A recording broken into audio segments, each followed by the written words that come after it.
அதுக்கு வந்து இந்த காடை முட்டையை வச்சுட்டு எப்படி இந்த குழிப்பனை இதில் போட்டு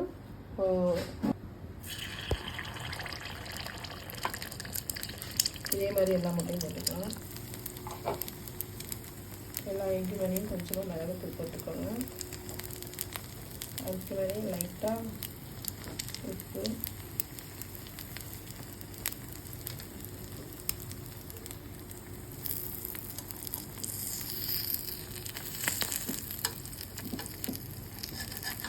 இது மாதிரி ஒரு வாட்டி செஞ்சு பாருங்கள், சூப்பராக இருக்கும்.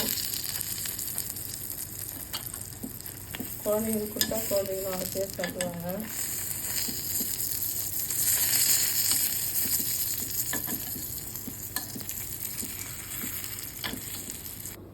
இங்கே பாருங்க, சூப்பரான காடை முட்டை ரெடி ஆகிடுச்சு. நீங்கள் கண்டிப்பாக இந்த மாதிரி ட்ரை பண்ணி பாருங்கள். சூப்பராக இருக்கும், டேஸ்ட்டாக இருக்கும்.